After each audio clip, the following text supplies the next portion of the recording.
지난 시간에 우리가 그 이스라엘을 구원하시는 하나님의 강한 손에 대해서 말씀을 생각하면서 함께 은혜를 나누었습니다. 우리는 하나님께서 이 모세의 능력이 아니라 당신의 능력으로 이스라엘을 구원하신다, 이런 것을 살펴봤었죠. 오늘 이 본문 말씀은 애굽에 대한 이제 마지막 재앙, 하나님께서 이제 그 강한 손으로 애굽 사람들을 막 치시는 이야기가 나온 다음에 애굽에 대한 마지막 재앙, 장자의 죽음을 앞두고서 주신 말씀이에요. 하나님께서는 이 말씀에서 이제까지 무시당하고 조롱당하던 이스라엘 백성들을 어떻게 높여주셨는지, 어떻게 그들에게 은혜를 베풀어 주셨는지, 또 모세라고 하는 이 인물을 어떻게 위대하게 만들어 주셨는지, 이런 것들을 말씀을 하고 있습니다. 이 말씀을 우리가 살펴보면서 함께 좀 은혜를 나누려고 하는데요. 먼저 이 말씀이 우리에게 주는 교훈이 이겁니다. 하나님의 모든 말씀이 이루어졌다는 거예요.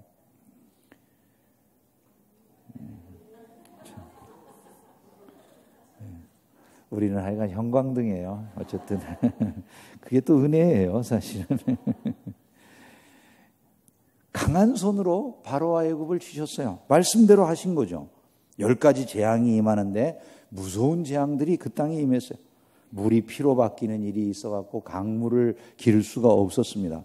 온 땅에 개구리가 들끓기도 하고, 또 티끌이 이가 돼서 사람들을 괴롭히기도 하고, 또 파리가 날아들어오고, 돌림병이 돌고, 악성 종기가 사람들 몸에 오르고, 우박으로 들에 있는 모든 남아있던 사람들, 짐승들, 그리고 또 채소들을 막 때려서 없애버리고, 메뚜기가 모든 걸 갉아먹는 막 이런 일들이 벌어졌습니다. 그리고 온 땅이 흑암으로 어두워져 가지고 사람들이 고통당하는 그런 일들이 있었다고 성경에 말씀을 해요. 그리고 이제 마지막 애굽의 장자를 치는 재앙만 남겨놓고 있었다는 것이죠. 애굽 사람들의 요술사나 이런 사람들이 이걸 막을 길이 없었어요. 신의 아들이라고 생각되어지던 바로가 이것을 방비하지 못해요. 꼼짝 못하고 그들이 두들겨 맞는데, 이런 모든 일들이 말씀대로 이루어졌다라고 성경이 기록하고 있다는 것이죠. 이런 일들을 당했지만 바로는 마음을 완악하게 하고 하나님의 백성 이스라엘을 내보내지 않았다고 본문이 또한 말씀을 합니다. 하나님의 백성 이스라엘을 이 정도 고통을 당하면 내보낼 것 같은데, 금방은 내가 이스라엘 내보내야 되겠다라는 마음을 가졌다가도 그 한 재앙 끝나고 나면 또다시 마음이 바뀌어서 다시 하나님의 백성을 내보내지 않는 완악함이 계속되는 모습들을 우리가 보게 되는 거예요. 근데 본문을 잘못 이해하면 안 되는 게, 사람들이 생각할 때 그래요. 하나님이 마음을 완악하게 하셔서 이스라엘 백성들을 놓아보내지 아니하였더라, 이렇게 성경이 기록을 하니까 성도들의 마음속에, 아니 하나님이 마음을 일부러 완악하게 하셨기 때문에 바로가 악하게 행동한 거라면은 바로가 책망받을 이유가 뭐가 있냐, 남의 마음을 악하게 하는 그 하나님이 오히려 잘못된 것 아니냐는, 이런 식으로 성경을 대하는 분들이 간혹 있어요. 근데 성경은 한 부분만 보면서 해석을 하려고 하면 안 되고요. 성경은 우리가 짝을 맞춰가면서 해석을 해야 될 필요가 있어요. 성경의 다른 부분을 보면 이런 말씀이 나와 있거든요. 욥기 34장 10절 말씀인데, 그러므로 너희 총명한 자들아 내 말을 들으라. 같이 읽어봅시다. 하나님은 단정코 악을 행치 아니하시며 전능자는 단정코 불의를 행치 아니하시고, 이렇게 말씀했어요.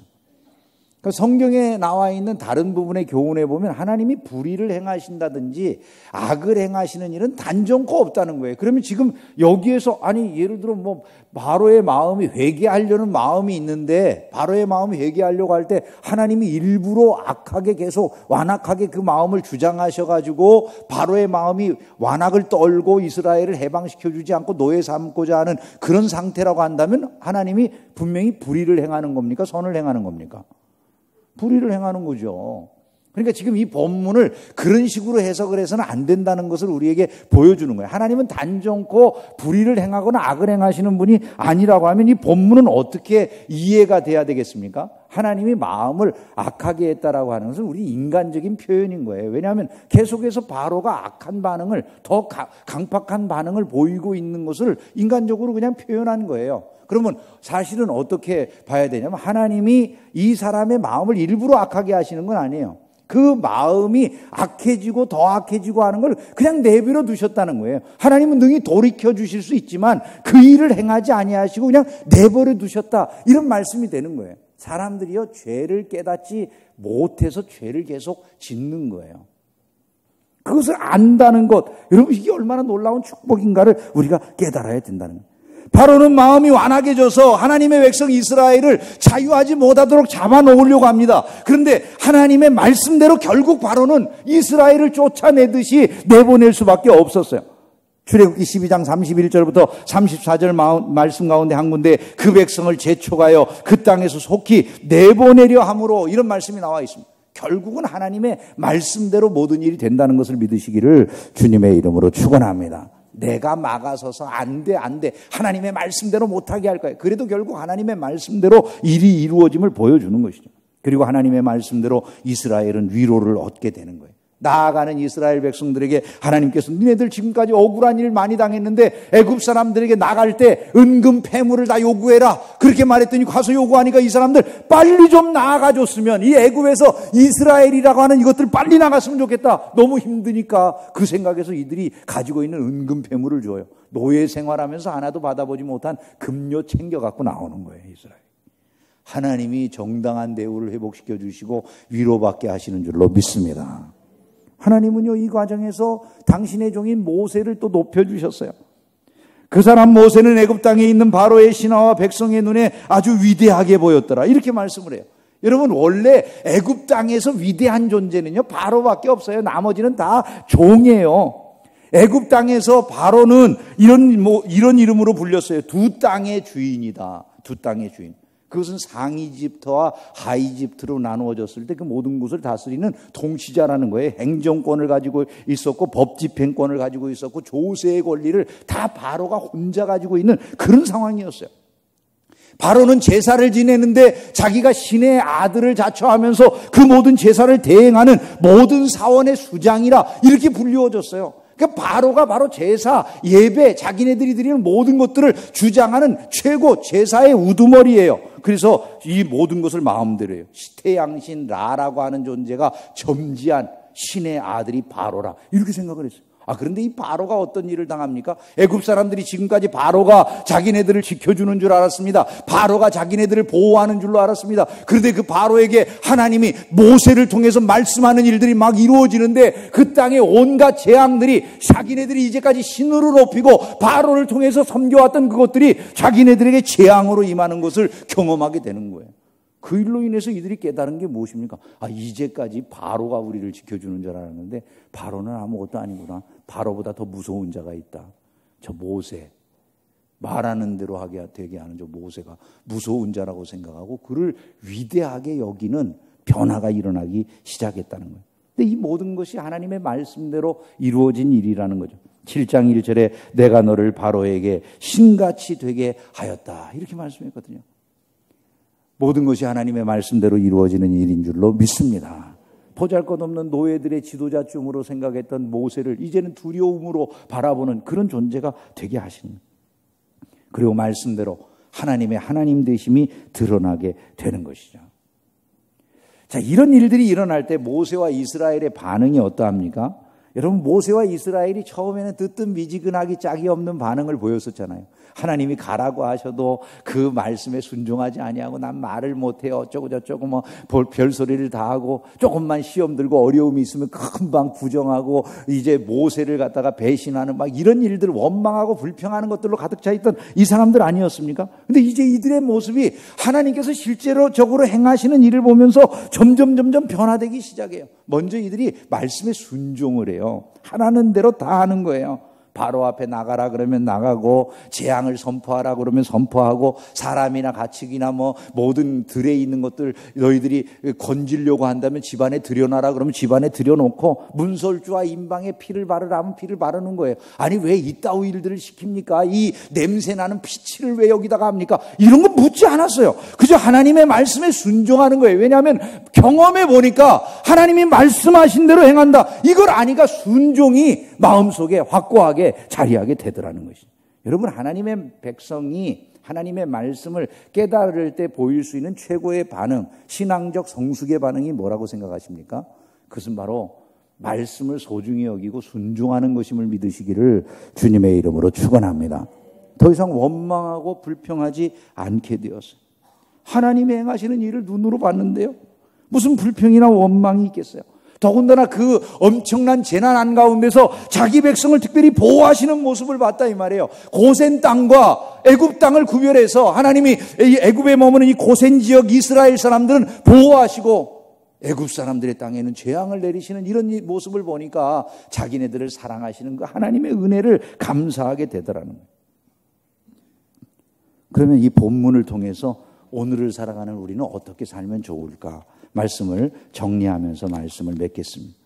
첫째로 우리가 해야 될 일은 하나님을 경외하면서 살아야 되겠구나, 이것을 마음에 새겨야 된다는 거예요.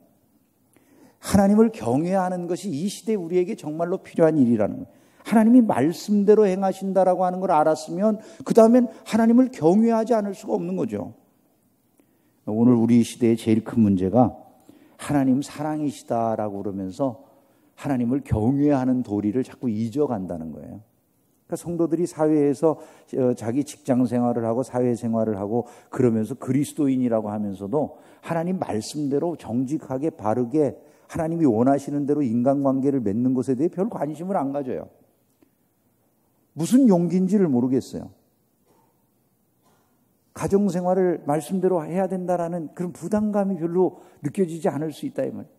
내가 잘못하는, 우리는 다 잘못이 있죠. 어리석음이 있죠. 그럼에도 불구하고 어리석고 잘못을 범할 때마다 우리는 말씀으로 다시 돌아가야 된다는 걸 늘 생각하는, 그것이 신자거든요. 근데 신자가 아예 말씀에 반응이 없어요. 세상에서 죄를 져도 이런 생각을 하는 것 같아요. 하나님이 사랑이시기 때문에 날 구원하실 거야. 여러분, 하나님은요 사랑이시지만 그 하나님의 사랑을 제대로 알려면 심판을 이해함으로써만 하나님의 사랑을 제대로 아는 거예요. 우리가 정말 내가 하나님의 큰 사랑을 받았구나라고 하는 사실을 깨닫기 위해서는요, 내가 얼마나 큰 심판의 대상이었는지를 알 때 비로소 그 심판을 면하게 하신 하나님에 대한 사랑이 느껴지는 거예요. 잘못한 사람들에 대해서 하나님이 심판하실 수 있다라고 하는 이 두려운 마음, 아버지를 두려워 떨면서 섬기듯이 그런 마음이 있어야 비로소 세상에 나아가서 신자가 살면서 거룩하게 살기를 힘쓰는 것이지, 경외심이 없이 어떻게 신자의 신앙생활이 성숙되어 갈 수가 있겠습니까? 여러분, 신앙의 성숙이 요구되려면 반드시 경외심이 동시적으로 우리에게 있어야 된다는 것을 잊지 않기를 주님의 이름으로 축원합니다. 하나님이 우리의 삶에 경외함을 요구하고 있어요. 출애굽기 14장 31절 말씀을 보면 이런 말씀이 나오거든요. 이스라엘이 여호와께서 애굽 사람들에게 베푸신 큰 일을 보았으므로, 하나님이 말씀대로 10가지 재앙을 그들에게 내리는 그 모습을 본 다음에 백성에게 나타나는 반응이 무엇입니까? 백성이 여호와를 경외하며 여호와와 그 종 모세를 믿었더라, 이렇게 되어 있어요. 그 첫 번째 반응이 뭐라고요? 경외함이라고. 경외. 말씀을 우리가 믿으면, 하나님의 말씀에 대해 우리가 참으로 경외심을 갖고 받아들이기 시작한다면 그분을 섬기는 일이 경외심으로 이루어지는 일들이 돼야 돼요. 예배와 삶이 다 경외심 속에서 이루어져야 된다는 거죠. 경외하는 자세로 일상을 살고, 경외하는 자세로 말하고 행동하고, 경외하는 자세로 가정을 이끌고, 경외하는 자세로 직장 생활을 하고 사회생활을 하는 이런 모습이 나타나야 된다는 거죠. 오늘날 기독교가 사회에서 가볍게 여겨지고 보잘것없이 취급당하는 이유를 뭐라고 생각하십니까? 우리 크리스찬들이 하나님을 정말 두려워 떨면서 그 말씀을 존중히 여기고 살아가는 그런 모습을 가졌다고 한다면 세상 사람들이 그리스도인들을 이토록 우습게 여길 수가 있겠습니까, 여러분? 이것에서 우리가 실패하고 있다라고 하는 것을 단적으로 보여준다라는 것이죠. 하나님을 경외하는 마음이 없기 때문에 예배가 가벼워지고 행동이 가벼워지고 내가 주변 사람들과의 관계에서 아무렇게나 행해도 전혀 부담감을 느끼지 않는 것은 아닌지를 항상 돌아봐야 된다는 거예요. 돌아봐요. 어떤 목사님이 우리가 하나님을 경외하면 예배에 있어서 오는 시간부터 달라질 거라고 그러더라고요. 예? 오는 시간부터 달라지고 두려운데 하나님과 약속한 시간이 있다고 그런다면 오는 시간부터 달라질 거래요. 우리가 입고 앞에 나갈 때도 조심스러울 거래요. 예? 우리가 그걸 누가 앞에서 이렇게 이야기하고 교회라고 하는 데는 억지로 당신들 몇 시까지 오지 않으면 당신들 퇴학입니다. 이거 못해요. 그냥 오는 대로 받는 거지. 그냥 여러분 그건 내 자신 안에는 하나님에 대한 나의 반응이 있다고요. 거기. 그건 내가 하는 거예요. 정말 내가 하나님을 경외하고 있는지를 내가 살펴야 돼요. 나의 예배가, 나의 일상이 하나님을 경외하는 곳인지를 돌아보는 거예요. 계시록 11장 18절 말씀. 이방인들이 분노함에 주의 진노가 임하여 죽은 자를 심판하시며 종 선지자들과 성도들과 또 물론 대소하고 주의 이름을 경외하는 자들에게 상 주시며 주의 이름을 경외하는 자들에게 상 주시며. 여러분 하나님을 경외하십시오. 거기에 상이 있음을 믿으시기를 주님의 이름으로 축원합니다. 두 번째로 우리가 이 말씀을 통해서 생각해야 될 마지막 내용입니다. 자신의 연약함을 알고 교만을 버려야 된다는 거예요. 교만.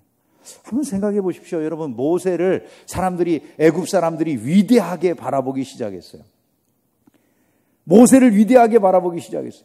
바로를 꼼짝 못하게 할 만한 굉장한 위인인 거예요. 이 사람은 엄청난 능력을 가진 사람으로 보여졌어요. 근데 그건 애굽 사람들이 보는 거예요. 왜 애굽 사람들은 그렇게 볼 수밖에 없습니까? 하나님 안 보이니까.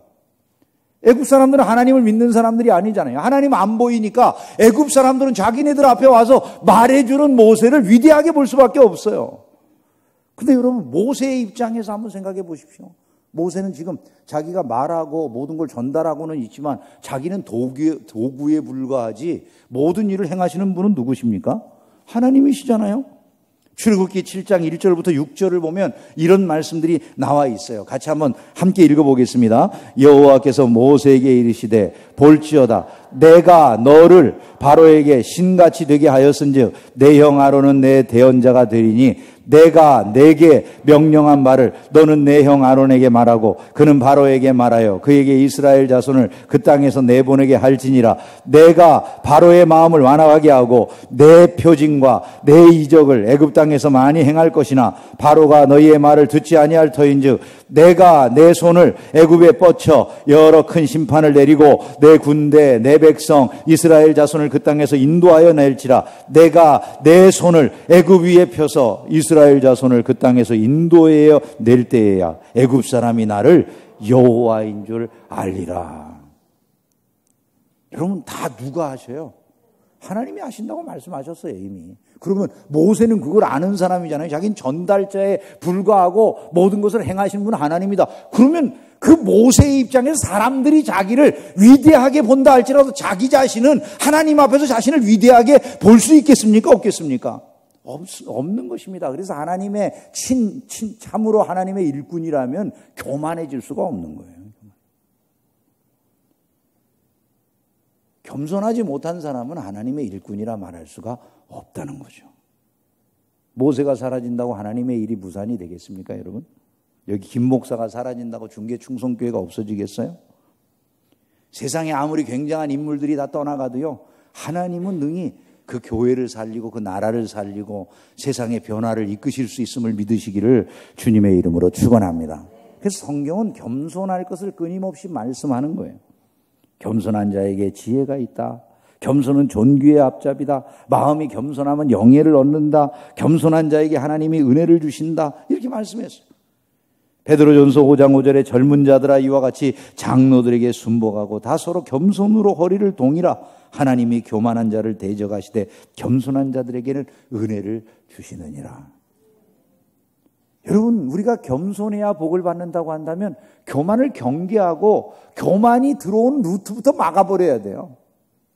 내 삶에는 아주 교만을 허용하지 말아야 되겠다. 이렇게 생각을 해야 돼요. 사람들이 언제 교만해지기가 쉬울까요? 교만이 우리 마음속에 들어온 루트가 있어요. 그 주된 루트 중에 하나가 뭐냐 하면 성경이 이렇게 말씀을 해요. 열왕기하 14장 10절에 보니까 내가 에돔을 쳐서 파하였으므로 마음이 교만하였으니, 승리했을 때, 내 일이 잘 나갈 때.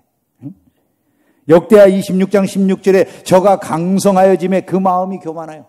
강해졌을 때, 내가 원하는 대로 일이 이루어질 때 교만하기가 쉽다는 거예요. 생각대로 사업이 될 때, 원하는 대학에 들어갔을 때, 생각한 성공을 이루었을 때 더 겸손하게 하나님을 높이고 그분의 은혜를 자랑하기를 주의 이름으로 축원합니다. 여러분, 우리가 하나님을 섬기고 높이는 일에요, 열심을 가져야 돼요. 물론 그렇게 안 한다고 해서 하나님을 높이지 않는다는 얘기가 아니라 범사에 하나님 그분이 높임을 받으시도록 힘쓰는 저와 여러분들이 되기를 주님의 이름으로 축원합니다. 우리가 교만한지의 여부는요, 말씀에 대한 반응을 통해서 확인을 늘 해야 돼요. 느헤미야 9장 16절에 보면 저희와 우리 열조가 교만히 하고 목을 굳게 하여 주의 명령을 듣지 아니하고, 하나님의 말씀을 듣는데 입이 삐죽여지고 내가 말씀 앞에 분명히 하나님의 말씀이 선포되는데도 하나도 마음에 동요가 없고 내 마음속에 계속해서 하나님 말씀을 거부하는 쪽에 반응이 나타난다면 그게 바로 교만인 거예요. 왜 겸손해야 된다고 말합니까? 겸손의 복이 있기 때문이에요. 우리가 잘 아는 구절이잖아요. 잠언 22장 4절. 겸손과 여호와를 경외함의 보상은, 같이 한번 읽어보겠습니다. 재물과 영광과 생명이니라. 이 성경의 약속이에요. 우리는 주님 앞에 겸손하고 그분을 경외하면서 삶을 살아야 된다는 것을 잊지 않기를 주님의 이름으로 축원합니다. 늘 기도하면서 하나님 나를 겸손한 자가 되게 해 주십시오. 이래야 되는 것이죠. 말씀을 맺겠습니다. 축복과 저주라고 하는 것을요, 언젠가 한번 이런 얘기 해드린 적이 있는 것 같아요. 축복과 저주는 배 한 폭 차이다. 예수님이 배 오른편에 그물을 던지라. 오른편에 그물을 던지면 많은 고기가 잡히는 거죠. 근데 이 사람이 배 이쪽이나 뭐가 다르다고, 나는 이쪽에 던지고 싶어요. 왼쪽에 던지면 고기가 잡혔을까요? 안 잡혔을까요? 우리 자의대로 판단해가지고 복을 받는 것은 결코 아니라는 거예요. 말씀을 잘 새기고 그 말씀을 듣느냐가 그토록 소중한데, 우리는 이 말씀을 지키느냐 안 지키느냐라고 하는 걸 작게 여길 때가 너무 많이 있어요. 복은 사모하지만. 근데 그 말씀을 지키느냐 안 지키느냐라는 그 차이가 우리 인생의 미래를 결정할 만큼 중요하다. 재물과 영광과 생명의 문제를 좌우할 수 있다. 이렇게 말하지 않습니까? 작은 일이라고 여기지 마십시오. 경기장에서 경주마들이 결승점을 향해 막 달려 들어가는데 결승점에 두 마리가 너무나 똑같이 딱 들어왔어요. 사람의 눈으로 완전히 동시에 들어와가지고 이걸 어떻게 판독할 수가 없으니까 비디오 판독을 하는데 조각조각 내가지고 그 순간 탁탁 이렇게 하잖아요. 근데 그때 말 한마디가, 이 말 한마리가 승리말로 결정이 됐어요. 얼만큼 이겼을까요? 입술 튀어나온 만큼 이겼어요. 말이 입술이 튀어나온 거. 재보니까 말이 입술 튀어나온 거. 근데 여러분, 그 입술 튀어나온 만큼이 그게 무슨 차이가 있습니까? 이렇게 생각할지 모르지만요, 그 입술 튀어나온 만큼 때문에 상금이 달라지고요, 그 말에 대한 취급이 달라지는 거라고요. 여러분, 우리가 하나님 말씀을 지키느냐 안 지키느냐 그거 하나라고 생각하시면 안 돼요. 그것이 내 발의 등이고 내 길의 빛인 거예요. 말씀대로 그분이 행하시기 때문에 그러하다는 것을 잊지 않기를 주의 이름으로 축원합니다. 그러므로 예배를 경외함으로 드리시고요, 하나님 앞에 나올 때마다 하나님을 높이고 그분 앞에는 겸손해지세요. 하나님이 여러분의 삶에 무한한 은혜를 주실 줄로 믿습니다.